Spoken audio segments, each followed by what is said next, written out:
When you talk about bumping a player, it's pretty much great courage. One that says the bump is dead, that's how you deliver it.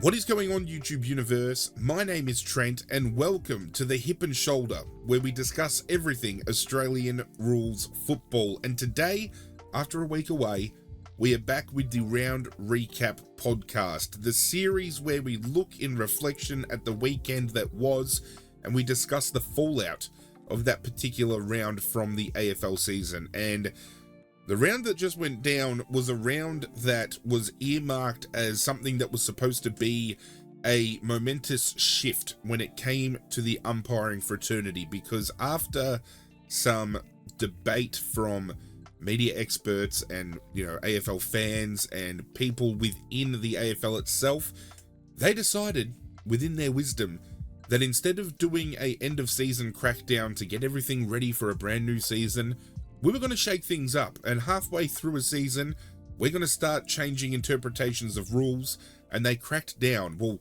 quote unquote, cracked down on the holding the ball scenario that we have seen play out, especially this season, and discussion about players that are taking way too long to get rid of the ball and not being pinned, and the safety issues that are coming out of the fact of players not knowing how to tackle properly in those situations, whether they should take players to ground, will they be at risk of, any head trauma or head-related injury, which in turn will see them suspended.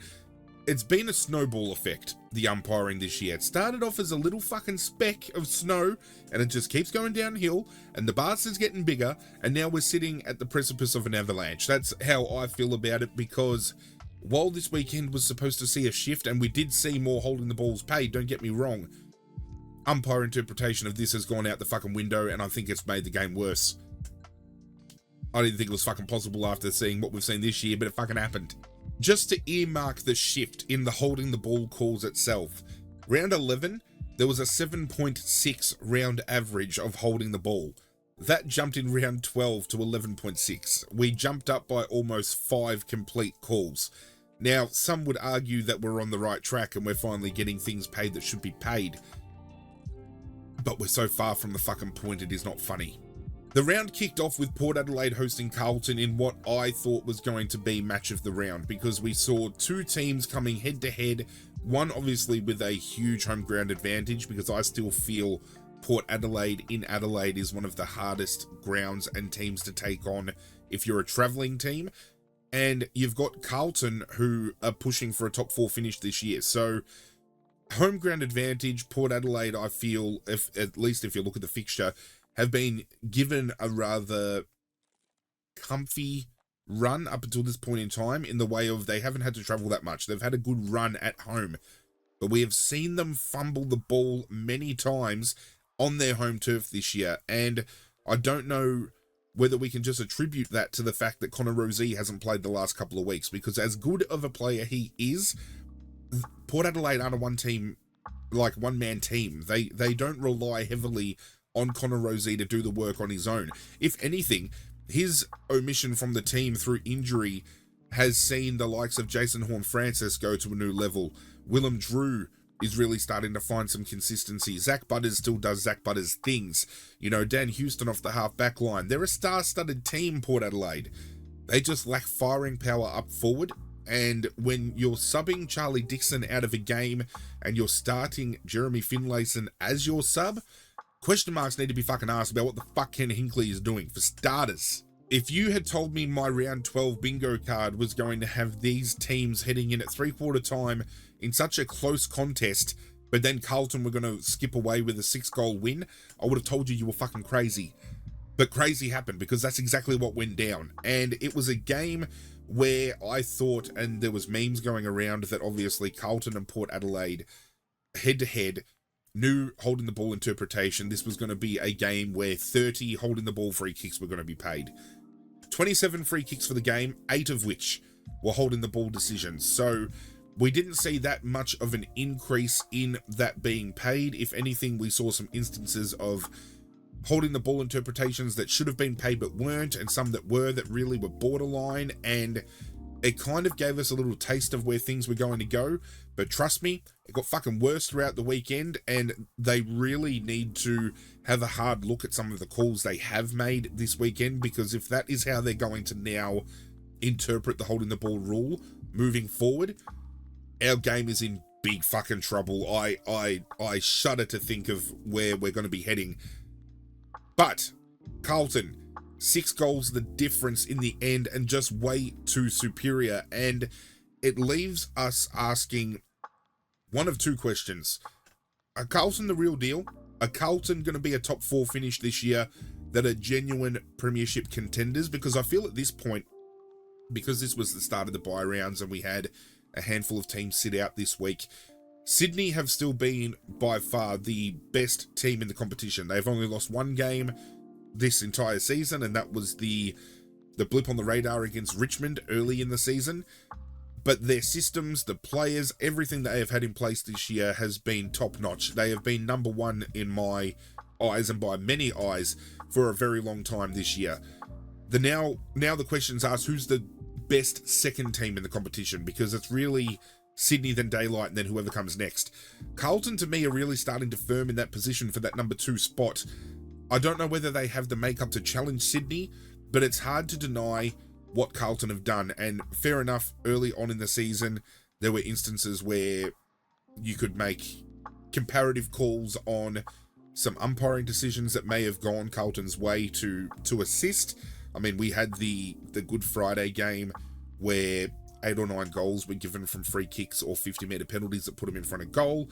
There was the Fremantle instance with the ball that was touched and was paid a mark, and then that 50-metre penalty from the middle of the ground to the end of the ground for dissent, and, you know, pretty much wrapped up the game there. So question marks were getting answered as to whether or not they could beat some true challengers. But with the way Port Adelaide's been performing this year, the question needs to be asked now, are Port Adelaide contenders or pretenders?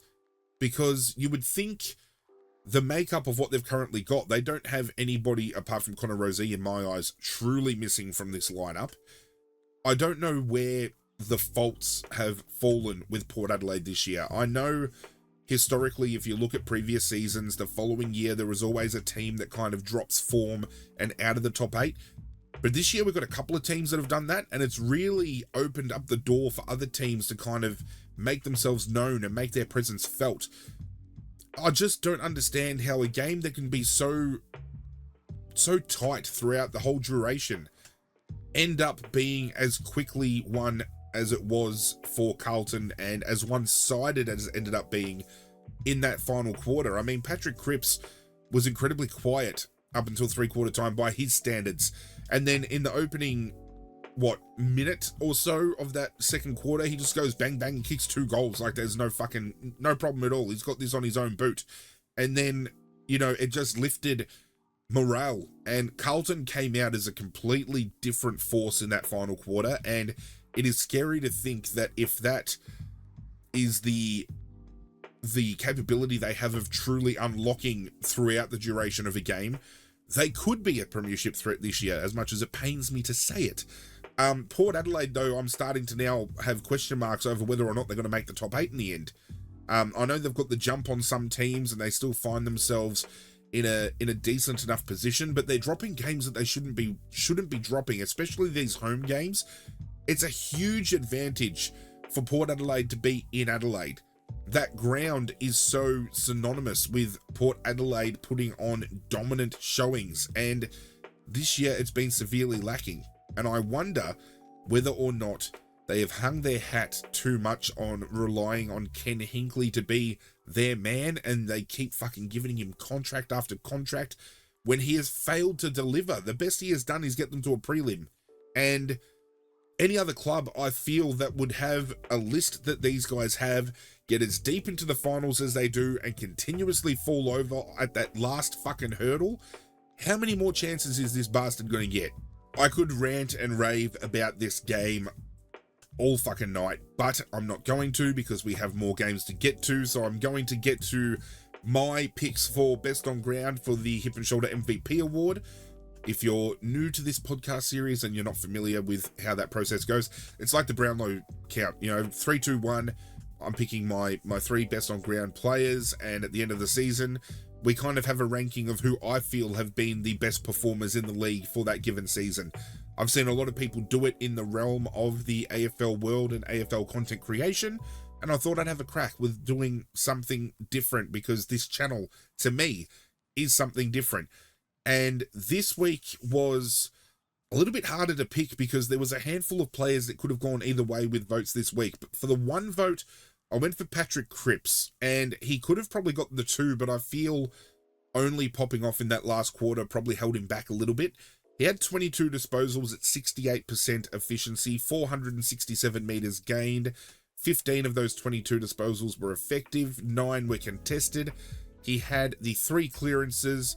He kicked 2 goals, as I mentioned before, had the 1 goal assist, but he had 6 tackles and 11 score involvements for the game. So just being able to hit the scoreboard late, but also bring his teammates into the game in a game where he, by his standard this year, didn't really have much of an impact in the way of collecting the ball himself, I thought he had a really good game.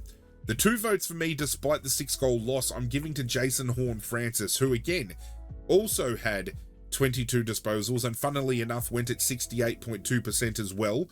He only had the 322 meters gained, 15 effective disposals, 9 contested possessions. Him and Patrick Cripps' stats were actually really incredibly close. But what drew it for me was Horne-Francis had the 10 clearances for the game. He also managed to snag a goal. He had the 2 goal assists. He had 10 score involvements, and he laid 6 tackles as well. So again, these 2 players, I feel Horne-Francis was in the game for longer periods of time than Patrick Cripps was, which is why he edged out Patrick Cripps for the 2 vote. You could easily flip them if you really wanted to, but 10 score involvements from him, 6 tackles, 10 clearances. I think around the contest, he was more viable a player for his team than what Patrick Cripps was. Best on ground, though, in my eyes, was Sam Walsh. 34 disposals. He only ran at 52% efficiency, which really let him down and is very under by his standards. 550 meters gained. Of the 34 disposals, 18 were effective. He had 15 contested possessions, had the 8 clearances, 1 goal assist, 7 score involvements, but he laid 13 tackles for the game. And if you are new to this platform and this channel and this series, I really value midfielders and players that are defensively sound. I really don't like one-way players. I love players that are really well-rounded, and Sam Walsh is one of those players that is so defensively sound. His tackle numbers are always great. If he's not getting enough of the ball of his own, he's still finding a way to get himself involved in the contest. He just needs to clean up that disposal efficiency, because he has a habit of just grabbing the ball, banging it on the boot and hoping for the best, which I know a lot of young players do, but this kid, I predicted at the start of the year, was going to win the Brownlow, and he had obviously a period of time in the beginning where he didn't play. I definitely still feel there is a Brownlow in his future, but he was best on ground in this game for me, country mile. Collingwood versus the Bulldogs at Marvel was where we started to see a monumental shift in the interpretation of holding the ball. 43 free kicks were paid in this game. 13 of those 43 were for holding the ball. So we started to see a bigger number of them being paid, and overall a bigger number of free kicks paid as well. I personally don't like games where the whistle is so heavily blown, especially late in games, and that seemed to be the case definitely with this one. Both ways though, I didn't feel it was totally one-sided. I just don't like when games are close at certain periods and the umpire decides he's going to pay a free kick one way and doesn't pay it the other way, and there's still very much inconsistencies in that fact, which just blows my mind as to why they would choose to do a mid-season shake-up of an interpretation when their adjudication of the game has been so lopsided this year. I feel that's something they should be focusing on ahead of changing interpretations of rules, because I feel for the most part it's only going to make things harder for them. I don't know, just feel free to let me know in the comments down below if you feel the shift of the dynamic of holding the ball worked or didn't work during this particular round, because I'm in the camp that it didn't work, and I would be happier letting them leave it as is prior to round 12 and then just fixing shit up at the end of the year. That's just me. But Bulldogs took advantage of a depleted Collingwood side and managed to pick up an 18-point win, just as I predicted they would. Wasn't a game, though, where Collingwood weren't out of the contest, because this, again, was a game that was an arm wrestle throughout, and it just saw the Bulldogs edge them out late in the game. Did not come without controversy, though, because at the beginning of the game, Brayden Maynard is about to take a mark in the centre of the field, and Sam Darcy comes through, jumps in the air, connects him in the back of the head with the hip and shoulder. Sam Darcy's been rubbed out for 2 weeks. A lot of people were comparing that to Peter Wright's action, which saw Peter Wright cop a 4-week ban. Other people are praising Sam Darcy for getting stuck into Brayden Maynard, because we know through past, experiences, we know that in a particular game, we saw Collingwood and Melbourne go head-to-head, in which Brayden Maynard took out Angus Brayshaw in a marking contest he didn't have a case to answer for. Angus Brayshaw as part of that concussion. We can't fully blame Brayden Maynard for that, because Brayshaw had a history of concussion. This hit, I think, only compacted what had already happened to him. But Angus Brayshaw was forced into retirement because of all the hit injuries he has copped, and life away from football, I feel, is going to be a bit hard for him to deal with, given, post-concussions, post-career symptoms and all that stuff that we've seen other players suffer from. That being said, that rubs out Sam Darcy from the Rising Star, and he was a hot chance to win it, and he has been a shining light for the Bulldogs this year.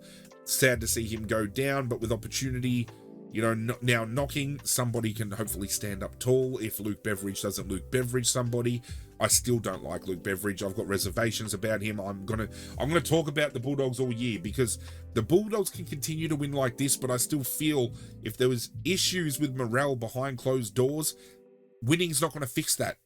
If there's shit going on that we're not seeing, that shit needs to be fixed. And I still feel Luke Beveridge is like a cancer to the Bulldogs, and if you don't get rid of that cancer, it's going to spread, and it's going to fucking die. It's going to kill you. And I don't know. I don't know. It's just me. I've got a dark feeling deep in my soul.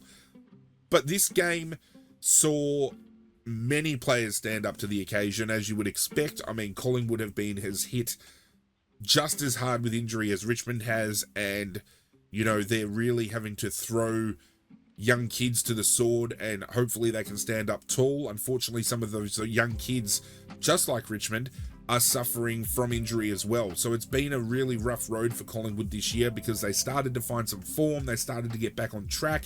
Injuries now sink in, and we're now seeing players out for longer stints. I mean, Jamie Elliott is another 6 to 8 weeks away with a vascular problem that could quite possibly force him into retirement. Scott Pendlebury now needs surgery, which is going to see him out for a month. Myercheck's out for a few weeks. Jordan De Goey out for a few weeks.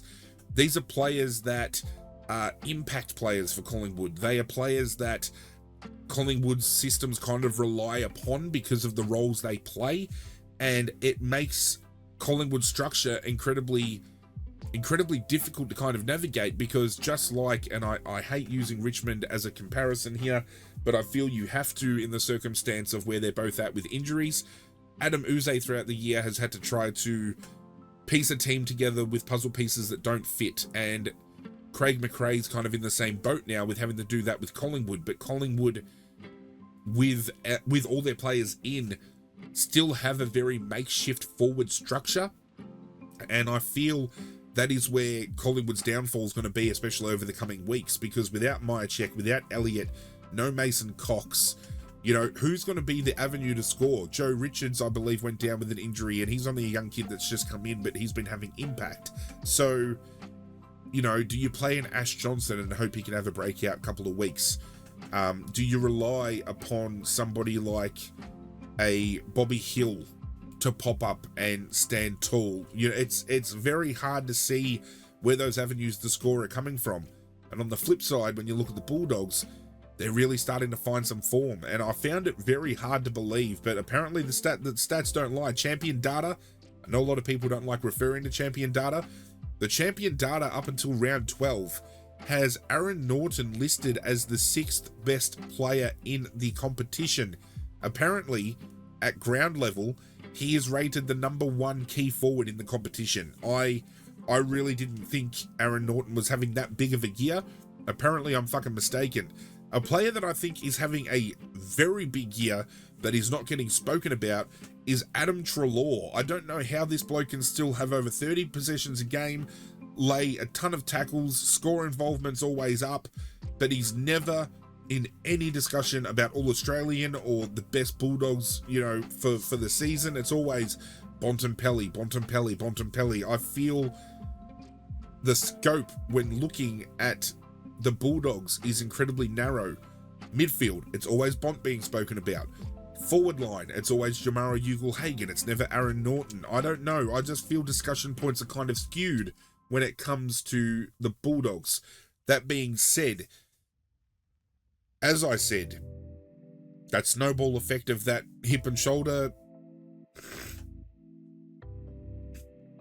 I hate getting on tangents because I'd start getting off track. So we're going to try to get back on track. We're talking about who I picked for the 3-2-1 for this particular game. And I think this one was more clear-cut. I think with the 3 I chose, you can't really argue against these 3 being the standouts for this particular game. For the 1 vote, we just spoke about him. I'm going with Adam Treloar. 37 disposals at 67%, 687 metres gained. 25 of those 37 were effective. 21 of those 37 were contested. We had 11 clearances, kicked 1 goal, 1 goal assist, 9 score involvements, and laid 3 tackles. A little bit down on his numbers, but still pretty big in retrospect of what he's been doing this year. The 2 vote to me goes to Nick Dacos. He had a really good game, 32 disposals at 68%, 627 metres gained, 22 effective, 27 of the 32 were contested, thank you very much, 16 clearances, 2 goals, 1, 8 score involvements, 2 tackles. Again, down on tackle numbers, but big. I mean, when you look at tackle numbers, the only 2 that really impressed there was 3 that really impressed in my eyes. Harvey Gallagher for the Bulldogs laid 7. Jack Crisp laid 10, which was the most for the game. But this man right here, Marcus Bontempelli, best on ground, quite comfortably we get 3 Brownlow votes as well. 38 disposals at 73% effectiveness. 519 metres gained, 28 effective disposals with 16 contested, 10 clearances, 5 marks, 2 goals, 1 goal assist, 8 score involvements, and 9 tackles. It was as complete of a game that Bontempelli has played in a very long time, and it is no coincidence that when Bontempelli plays as well as he did here, that the Bulldogs get up and win. Put them on your fucking back, Bont, and keep fucking carrying them. Hawthorn hosted Adelaide at the MCG and have won back-to-back games. Who would have fucking thought that Hawthorn would start stringing them together? And I'm a little bit nervous because Richmond play them next week and probably fucking beat Richmond as well. They are on a roll, and I've been saying for the last couple of years, even back when I was just doing tipping videos over on my gaming channel, the Hawks and the years that we've seen them go through over the last few seasons with getting all these youngsters in are eventually going to come to a point where they're going to click. Everything's going to become cohesive, chemistry is going to be great, and they're going to start stringing wins together, and that is exactly what we are seeing here. They're only probably a couple of seasons off from, in my eyes at least, contesting for finals appearances again. And I don't think we're going to see them play finals this year. We've seen crazier shit fucking happen though, so if they can string some together, who even knows what could happen. But Hawthorn have been incredibly impressive, standing up tall in this game for Jack Gunston, who played a milestone game. Kind of befitting too, given the fact that Jack Gunston started at Adelaide and got traded to Hawthorn, and it just happened to be the 2 teams that he has played for. Obviously, he had that stint at Brisbane, but we can kind of probably forget about that stint he had there. Being able to play a milestone game in front of these 2 fan bases, against this club and for this club, very befitting to his story. I just fail to see what the fuck is going on with Adelaide. A lot of people this year, I've said it in previous podcasts, a lot of people have had Adelaide kind of earmarked as a top 4 contender. You know, I definitely thought they would be at least around the top 5, top 6 this year. They're not going to play finals in 2024. They're playing incredibly underwhelming football. To think that Richmond have only won 1 game this year, and media experts, and you could probably say experts to some degree when it comes to some people, are saying that Adelaide are playing the worst football in the AFL currently by standard, is quite alarming. This week, Josh Rochelle was interviewed, and he was questioning why he didn't get much midfield time when the week prior he had a lot of impact against Adelaide smacking West Coast, and yet this game he only had 2 attendances in the middle, and they got beaten soundly in the contest. I don't know whether that is a interview that Adelaide are going to be too happy about him kind of dictating. He could be doing himself a little bit of disservice there. Obviously some chat this week as well about number 1 pick for Adelaide, not overall, just Adelaide's number 1 pick in the draft last year was Dan Curtin, who is already apparently causing some chatter about wanting to return back to Western Australia again, and I don't blame him. This is a kid who Adelaide took with their first pick, should be getting game time every week, and the only time we've seen him get a game was for half a game because he got subbed out at halftime. So I really don't know what is going on with Adelaide. I don't know whether it's a list management issue. I don't know whether they're just playing the wrong players. Matt Crouch has gone down with an injury that could, I think, see him out for the rest of the year, which is going to sting because he has been, in my opinion, Adelaide's best player all season. He has been so consistent. He has shown many people that he is the best in that midfield, and I'm talking a midfield that's got Jordan Dawson and Rory Laird in there, so some decent caliber to be around, especially over recent years. Just sad to see a player that has been finally stringing a consistent body of work together go down with injury and see the rest of their season crumble. Also, rumour around the fact that Jordan Dawson might be carrying an injury. Don't know about that. And heading into tonight's game against Richmond, they have dropped Riley O'Brien, and they're playing a ruckman that hasn't played a game of AFL in 2 years. So I don't fucking know what is going on. Tex Walker is injured, not playing. I don't know whether there's internal implosion. I got to move on. I'm going to rack my head around it for too long. We got to move on. Before we move on to the votes, Before moving on to the votes, we do have to touch on that snowball effect with the umpiring that I've been talking about throughout this podcast so far, because this game saw the most amount of holding the ball free kicks paid. 50 free kicks total were paid for the game. 17 of those 50 were holding the ball. Now, this game was a game that saw the interpretation become skewed. We saw players that were getting tackled instantly with no prior opportunity, getting pinned for holding the ball. We saw players that weren't tackled in the instance of they were maybe grabbed for a split second and the ball came out and it was pinned holding the ball.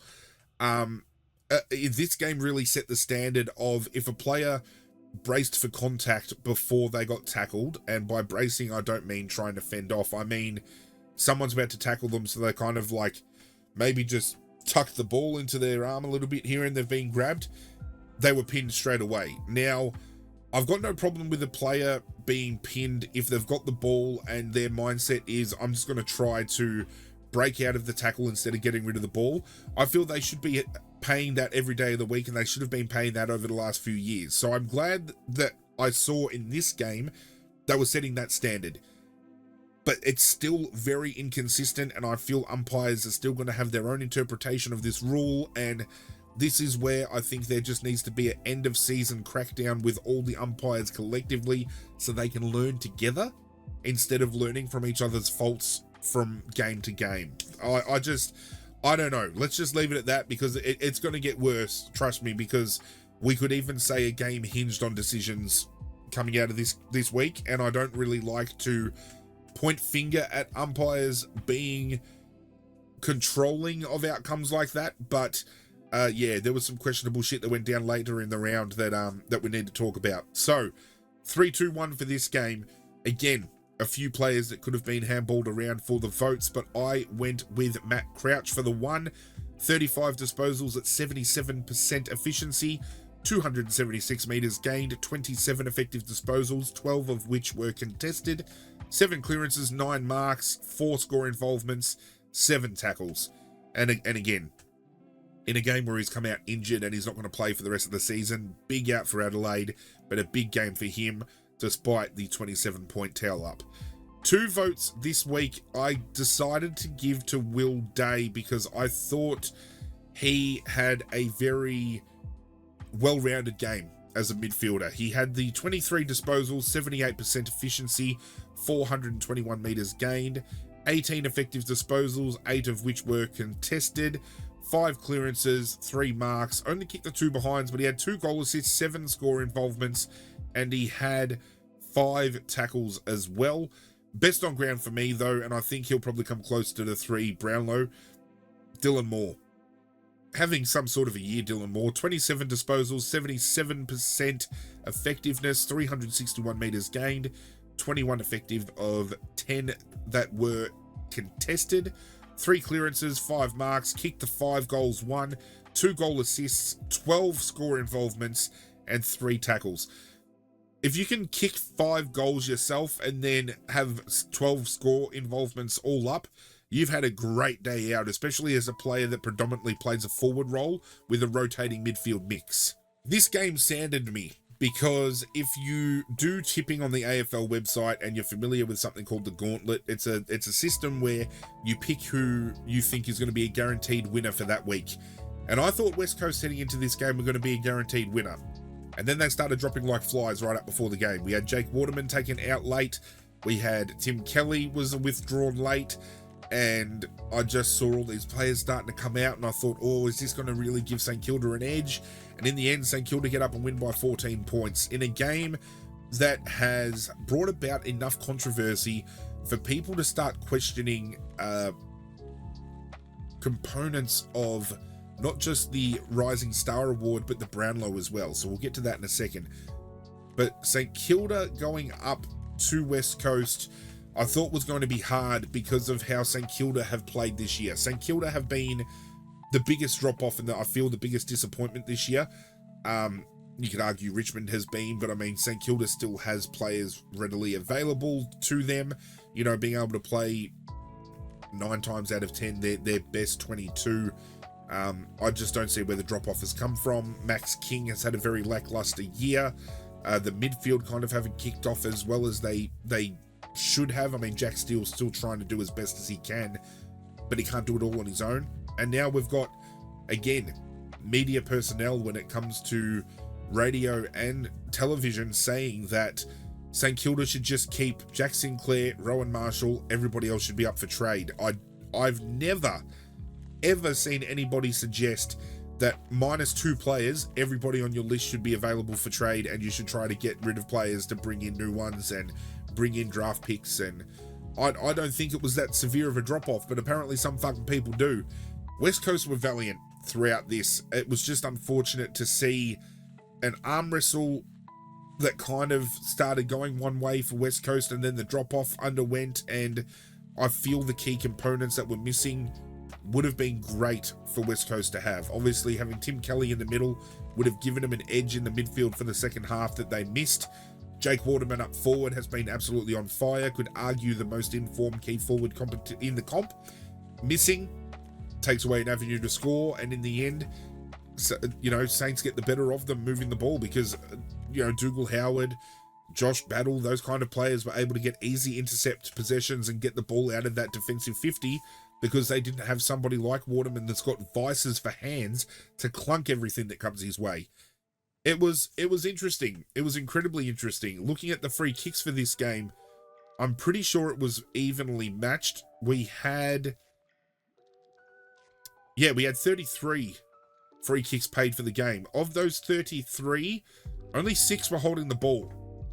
Again, a game where I thought there would have been a lot more of it, considering we have seen players like Harley Reid like to take the tackler on, and given the interpretation of the rule throughout the weekend, I thought players like Harley Reid were going to get penalised a little bit more for attempting that kind of fend, because by interpretation and by what we've seen up until this game, Harley Reid taking the opportunity to put the fend off on, if he's still holding that ball in his arms for a certain period of time while that fend off is happening, some umpires would have called that holding the ball. And it has caused some conjecture around AFL coaches. I know Chris Scott from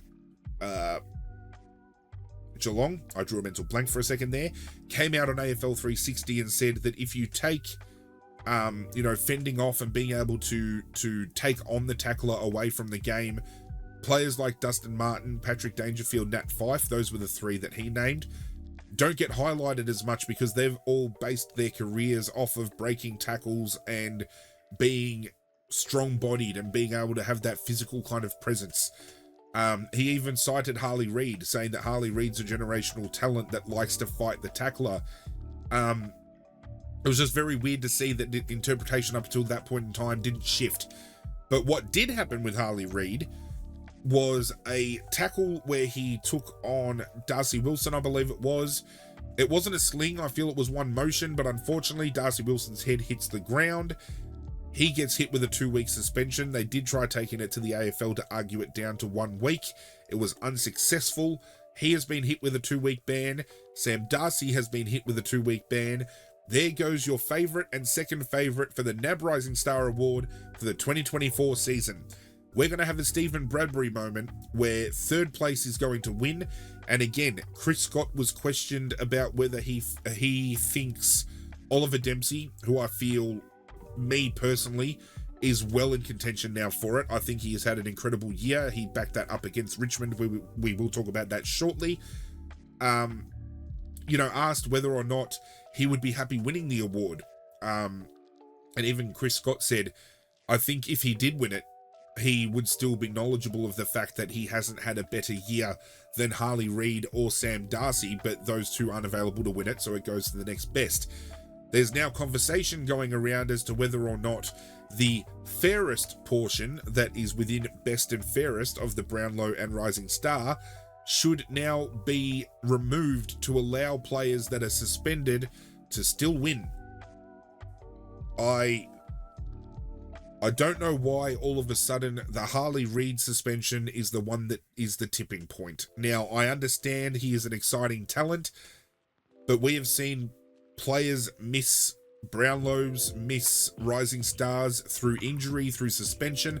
I know you can't quantify the two together. They are two separate things. It got me into an argument with a friend of mine this week where he spoke about Will Ashcroft going down with injury, which prevented him from potentially winning the Rising Star, which Harry Sheezel ended up winning. And comparatively said that Harry Sheezel was playing in defence for a bottom 4 team versus Ashcroft, who was forcing senior players out of the midfield. All well and good. I think it is very hard to judge those two players side by side because they play different roles in two completely different teams. I would probably still argue that Sheezel had the bigger year out of the two and would have won that award anyway.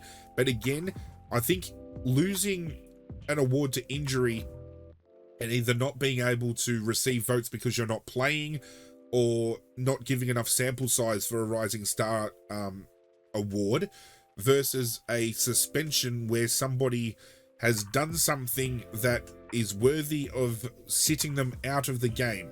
And it's either it has to be an action that you have done that, quantifies that suspension. You've either hip and shouldered a bloke in the head, you've tackled a bloke and his head's hit the deck. This year we've seen homophobic slurs be penalised for. Now, you could probably argue that, say, Jeremy Finlayson, say he's a midfielder, he racks up 30 possessions a game, he's one of the best players in the comp, he comes out and calls somebody what he called them. If he misses the Brownlow on that fact, might argue the case, but for a player that has tackled someone in a season where they're cracking down on heads, I said heads, it's like I'm from New Zealand, where heads hit the ground, I don't know whether we can really start trying to reshape constructs for awards that have been given out for years. I mean, I don't know. Would have this conversation happened if Nick Dacos got suspended last year instead of injured for the Brownlow? I don't know. I really don't know. But alas, Harley Reid is out for 2 weeks. West Coast go down to St Kilda at home by 14 points. I still feel, in the grand scheme of things, West Coast are having a better year than St Kilda, and that is really saying something about St Kilda. That also being said, both of these teams have won more than Richmond, so I should probably shut the fuck up. For the votes in this game, I went Jack Steele for the 1 vote, probably a little bit down on output considering he only had 17 possessions at 47%, but he did have 14 contested of those 17. He did manage 6 clearances. He did manage to kick himself a behind. He did have, however, 4 score involvements, but what got him over the line for me, he laid 15 tackles for the game in a game that was so close, in a game where his tackle pressure made up for the lack of ball he was winning for himself. And this is why I love defensively sound players. He struggled to get his hands on the ball, but he was still effective in another way. Whereas players, say, like Clayton Oliver, if he had 17 disposals, you would never see a double-figure tackle count, because that prick is so one-sided it is not fucking funny. And we're going to highlight that again when it comes to the Melbourne Fremantle game. 2 votes for this game I gave to Elliot Yeo. He is having a year that I think is probably going to win him a best and fairest at the club. 27 disposals, again, efficiency really down, 51%, 489 metres gained, 14 effective disposals, 14 of which were contested. 8 clearances, didn't kick a goal, had 2 goal assists, 6 score involvements, and laid 7 tackles. So, again, had big numbers, didn't use the ball well, but made up for that by getting his teammates involved and by laying tackles and being defensively sound around the contest. Best on ground for me, I gave it to Mason Wood. 22 disposals, 59% disposal efficiency. This really speaks volumes to the efficiency of this game and how scrappy it really was. Probably why there was not many holding the ball decisions paid, really. 422 metres gained, 13 effective disposals, only 3 were contested, but I don't think Mason Wood's ever been a contested ball winner. He's more of an outside, uncontested type of player. 8 marks, 4 goals, 1 goal assist, 8 score involvements, 6 tackles. Was very pivotal in turning the tide when St Kilda needed someone to stand up tall, and I feel might very well be in Brownlow calculations for this particular match. Geelong versus Richmond, GMHBA Stadium. 39 free kicks, 16 of which were holding the ball, of which Richmond were the beneficiary of majority of them. I don't fucking believe it. I almost had a stroke. And I'm not talking about what I was doing with my peen. I did tip Richmond to win this game. I really thought with the defensive pressure we brought against Essendon that we would really push Geelong to the limit. And up until half-time, I was very confident that we were going to win the game because we started with that pressure. Unfortunately, it was a tale of 2 halves. It was a tale where Richmond were completely dominant and the pressure was outstanding, and we just saw the drop-off go down after half-time, which I think, not trying to make excuses, that's why I pause, because I really got to think about what I say here. I think a injury-depleted team that has a lot of young kids playing, they're not up to the standard of AFL yet. They haven't built that tank, that engine room. You can forgive the drop-off. You can see the drop-off happening, and I didn't think they were going to run a full game of football out, some of them, but I don't know, I don't think Richmond were a 5-goal worse team in this game. I just feel Geelong were able to capitalise when Richmond was starting to really drop off, and it was sad because obviously we had some key players missing out of this game. We rested Dion Prestia. Shea Bolton was out with a concussion. We lost Mykelti Lafau to an ACL, which is ruptured, and he's not playing for the rest of the year. That announcement hit me just as hard as when Alex Rance did his ACL, and I think in retrospect, they affected me the same because obviously Alex Rance put a lot of Richmond supporters in a state of not knowing what was going to happen without Alex Rance in the back line, and I'm just thankful that year we still managed to win a flag. I don't know how we did it, but we fucking did it. Mykelti Lafau has been one of the only shining lights for an incredibly dark period for Richmond this year. has been so consistent in front of goal, has quickly become one of my favourite Tigers to watch throughout the 2024 season, and he is now gone. So we're not going to be seeing any more of these when he kicks goals, and it hurts me. It really does. But Geelong managing to snap a losing streak, pick up a win, a very much needed win. Richmond, valiant, hard fought, again, were lauded by a lot of media and journalists, for their efforts this week. Unfortunately, just couldn't get the job done. This was a game again, though, which saw the interpretation of this new holding the ball system kind of go awry, because it saw players with no opportunity getting pinned, players that had plenty of opportunity to get rid of it weren't getting pinned. Richmond were on top of the free kick count quite heavily early, and I was wondering what the fuck was going on. In the back of my mind, I'm thinking, umpires haven't just rocked up today to kind of try to make up numbers, right? They're not trying to catch Richmond up at all, but it evened out in the end. It's just, again, a game where you highlight the inconsistencies of the adjudication, and I would rather them just sit down collectively and nut everything out at the end of the season instead of trying to fix things and, and put band-aids on shit as the season goes on. That's just me. Again, please let me know in the comment section down below how you feel. I would love to know. But I still thought this was a good game to watch. It was kind of disheartening in the end to see Geelong start running away with it. I was still hopeful that Richmond could come back, but then another goal would get kicked, and then another goal got kicked, and then my hope started to dwindle. But I can't fault the effort of my boys, especially over the last couple of weeks, and I feel there is no coincidence to the shift in pressure, to the lift in morale over the last 2 weeks, when you look at the fact that Adam Uze has gone from sitting up in the coach's box to now being down on ground level, being able to get with the players one-on-one. In this game, there was an instance where the camera cut to the bench and he was with Toby Nankervis and Noah Bolter with a exercise book, kind of writing stuff out and doing game plans on the sidelines. Like, it is great to see Uze in that mindset, getting and, seeing him talk to Noah Cumberland one-on-one on the bench and kind of directing traffic and really getting down and dirty into the trenches. It's, to me, the lift in morale from Richmond has come from the fact that the coach has become more invested, and we can see that. And he was always going to have his back up against the wall in his first ever coaching role. Like, he's only been a midfield coach prior to this. Coming into a head coach role in a club where we've dropped off like flies, he hasn't had everybody readily available. Funnily enough, the only game Richmond has really had everyone readily available was that Sydney game, and we won. Go fucking figure. But we're starting to get players back moving on as of tonight. It is so exciting to know that Taranto's back in, Presti is back in, Bolton is back in. It was announced today that while Dusty is resting this week to get his 300th at the MCG next week, Tom Lynch is coming back next week. We're getting the pieces back. It might be starting to fucking turn a corner for us. It really might do. But Geelong at home, far too good in the end. Richmond, valiant in defeat. I hate saying that term, but apparently it applies to us this week, and I'll take it given the run we have had this year. 3-2-1 for me. I'm giving the one vote to Liam Baker. He had a really good game, really big game. I'm going to be very disheartened if he leaves Richmond this year, because I think he is our next captain. I think if he stays at Richmond, he is our captain next year. No doubt about it.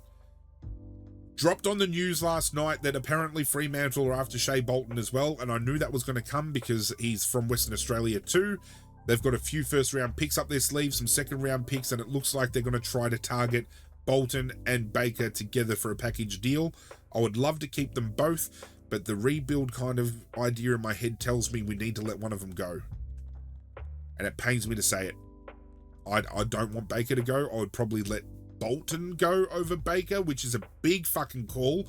But I would rather see both of them stay. I would rather conjecture around this stop. There was all this talk about whether Dusty would play tonight or should play his 300th, or whether he should play it at the MCG. I'm not going to get involved in politics and get involved in that shit. I would personally prefer he plays his 300 at the G. He's doing it. I'm hoping I can get a ticket to go watch, because I haven't seen Richmond play live in a hot minute, and I would be very happy to go watch us get our asses kicked by Hawthorn in his 300th. But Liam Baker had 31 disposals, down on efficiency 58%, 344 metres gained, 18 effective disposals, 15 contested, 5 clearances, the 1 goal, 5 score involvements, 6 tackles. Easily Richmond's best on the night. The 2 votes for this game I'm giving to Oliver Dempsey. It was a real breakout game for him, but again, he's had a really big year. He should poll well in the Rising Star, I feel. A lot of conversation this week between me and people on social media was whether or not Dempsey should win it over a first-year player, considering Dempsey's been in the system for longer. But if you're eligible and you get nominated, it's up for grabs. And I feel out of the rest that are currently available to win it, Dempsey's been the best. That's just my opinion. 27 disposals at 70%, 377 metres gained, 19 effective disposals of the 27, 13 of those were contested, 3 clearances, 5 marks, 3 goals, 2 goal assists, 5 score involvements, and the 2 tackles. I will throw an honourable mention out to Tom Atkins, who had 11 tackles for the game. He was pretty big around the contest. But best on ground for me was Max Holmes. He had the 29, 69% disposal efficiency, we don't mind, 20 effective, 13 contested, 5 clearances, 4 marks, 1 goal, 1 goal assist, 8 score involvements, and 2 tackles. You cannot understate his role change this year and how big of a player he has become for Geelong. We all knew he was a talent. It, as a neutral supporter, killed me to see him miss a grand final, which eventually would have made him a premiership player by doing his hamstring in that finals run. But he, this year, moving to a halfback flank, has really gone to a whole new level, has shown that he, in my opinion, has been arguably Geelong's most important player this year, because you take away the fact that he has always got a high number of score involvements, high number of goal assists. I mean, he was down this week, but he always finds a way to float forward out of that defence and find an avenue to score, getting the ball into his teammates' hands. Very well-rounded player, Geelong's best, and was best on the night. Melbourne versus Fremantle up at TIO Stadium. 27 free kicks, 18 of those went to Fremantle. Only 6 of those, or I think it was 8, it could have been either of those numbers, were holding the ball. So holding the ball kind of become obsolete in this game compared to the 16 that was paid the night before. Again, bingo card time. If you told me at the start of round 12 that Melbourne were going to stare down a 92-point defeat to Fremantle, I would have told you, there's the door, get the fuck out of here. Because historically, Melbourne play really well at TIO, and that is why I was confident enough to say they were going to beat Fremantle this week. Yeah, no, didn't happen. And my chair just creaked. I apologise.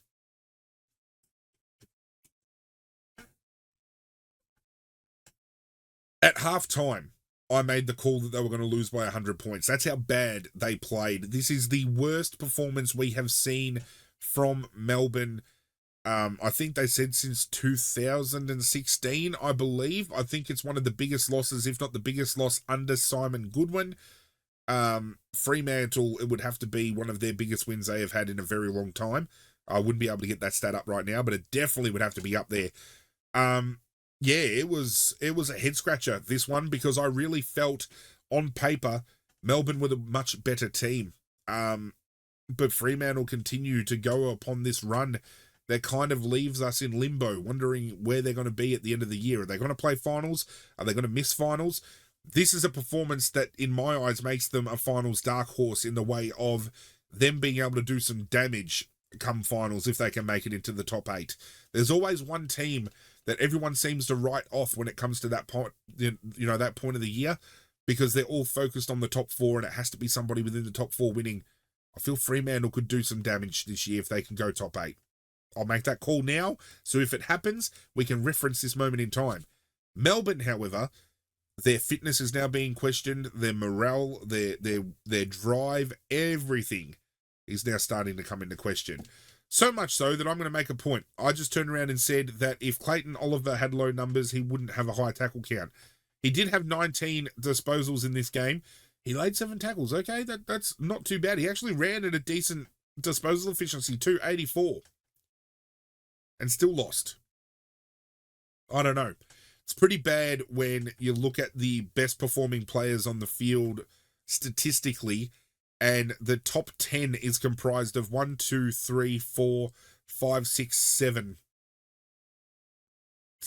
Fremantle players. and the three I almost said Brisbane. The three Melbourne players that are in there are usual suspects in Viney, Petrarca, and Christian Salem, who has now returned from injury, but has been pretty impactful since returning because he's playing a different role. Yeah, I don't know where the breakdown happened for Melbourne in this game. Mainly they were talking about their forward half.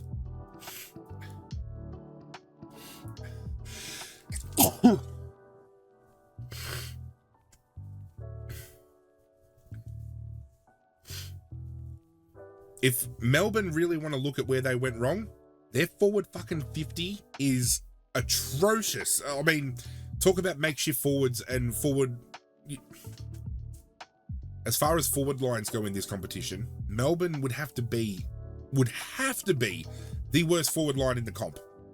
Have to be. And the statistics are about to back that up too, so I'm not just throwing caution to the wind and blowing smoke up people's ass. So much so that stories are now being ran that Melbourne should target Tom Lynch in the off-season to come to them because they really need to patch that forward line up incredibly quickly. Harrison Petty was a man who is apparently offered up to $800,000 a season by Adelaide in a big deal, which he turned down. He had 2 disposals. Only one of those disposals was efficient. One of those was contested. He had 50 metres gained for the whole game. He kicked 1 goal. That's all Harrison Petty did for the whole game.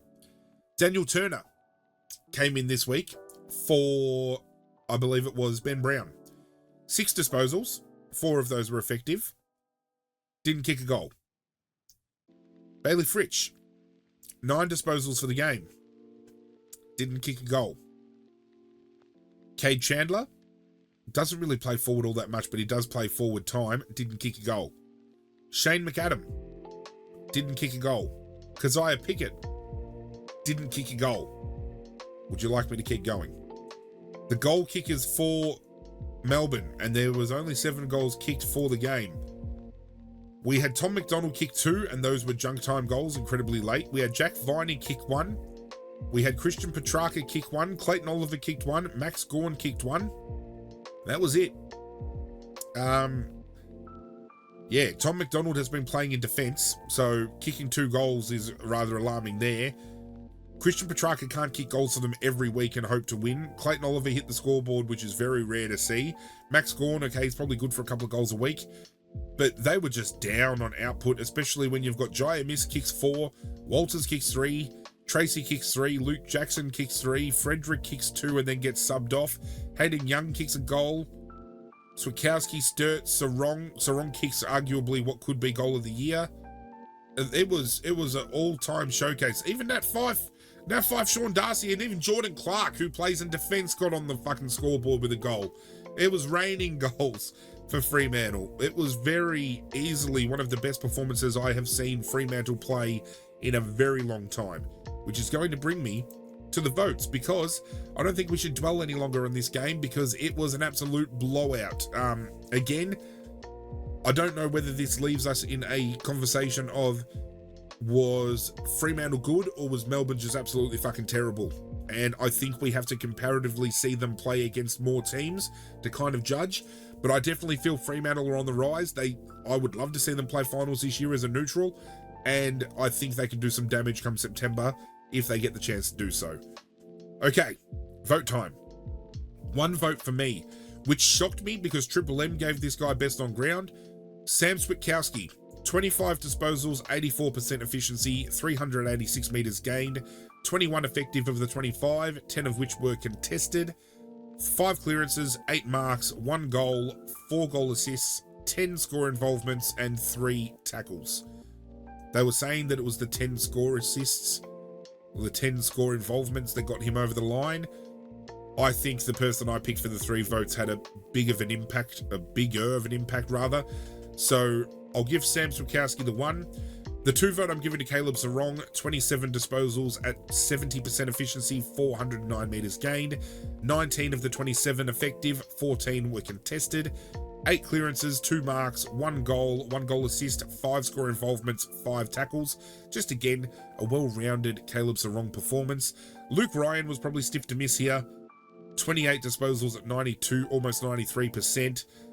18 marks, 4 score involvements, 2 tackles. Very instrumental. I just think Sam Switkowski's 10 score involvements just gets him over the line for the one.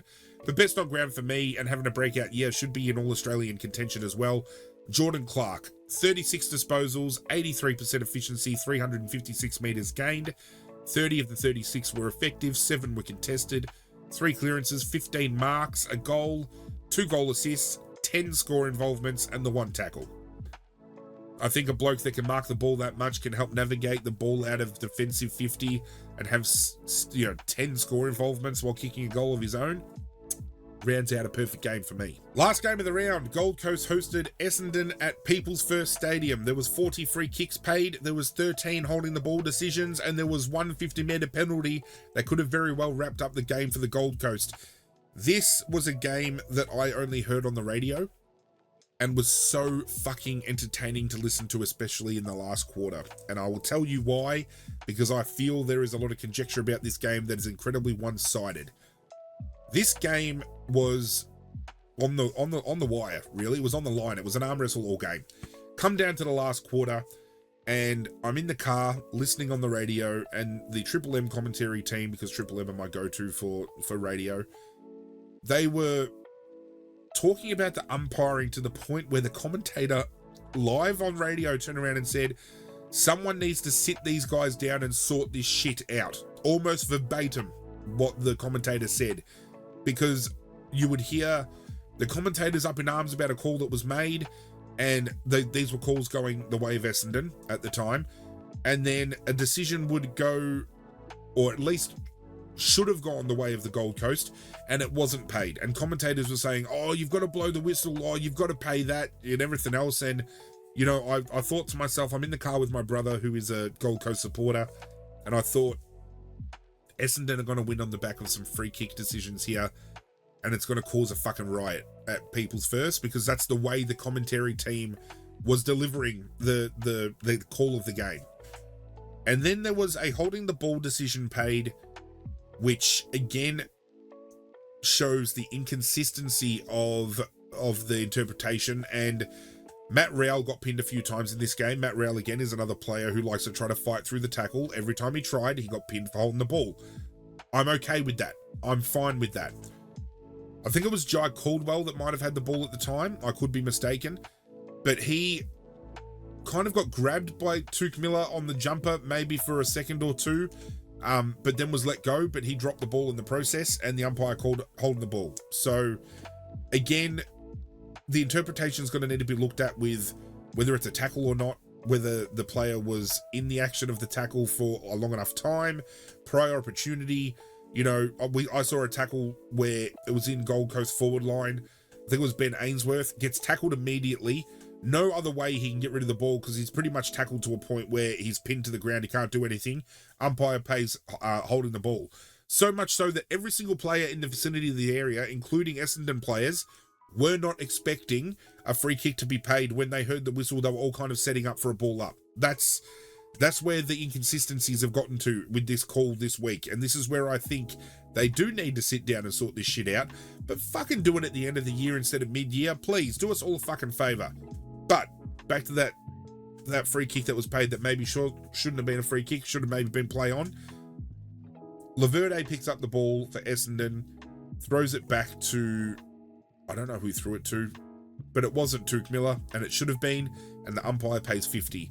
Now, it obviously is a delay of game tactic to give the ball to a player that isn't the free kick, payee, but you could question whether Laverde knew who the ball that was supposed to be, thrown to. Was it kind of like a Nick Riewoldt situation against Fremantle all those many years ago when a free kick was paid? Nick Riewoldt calls for the ball, they throw it his way, he steps out of the way, 50's paid. Either way, puts Tuke Miller in front of goal, he kicks it, and Suns go up by 11, which at the time they were only up by 5. And there was still very much time on the clock for Essendon to maybe hit the front by a point. All the conversation this week and fallout from this week has been about how the umpires have fucked Essendon because of that 50-metre penalty. No discussion made about all the free kicks that were getting paid to Essendon prior to that call. And I don't know whether that call was made because of what happened with Essendon and they were trying to, again, balance shit out? I don't fucking know. But again, I really hate conjecture about saying, oh, the umpires cost a game when one team's getting heavily looked after for a period and then one team just pops up and a goal comes from a thing.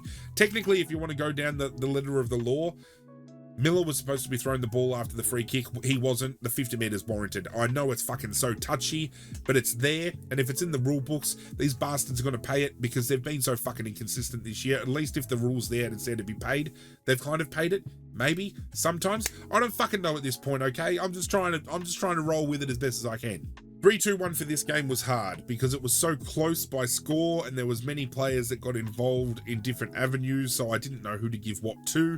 Some people probably argue with me that some players were stiff. I can tell you who was stiff this week that I didn't vote for.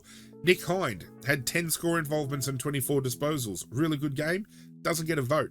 Who else didn't get a vote this week that had a pretty monumental game? Tuke Miller had 28 disposals, kicked a goal, had 7 score involvements, 5 tackles. No vote for him.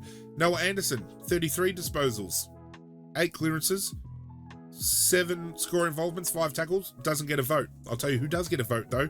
Gave 1 vote to Jai Caldwell.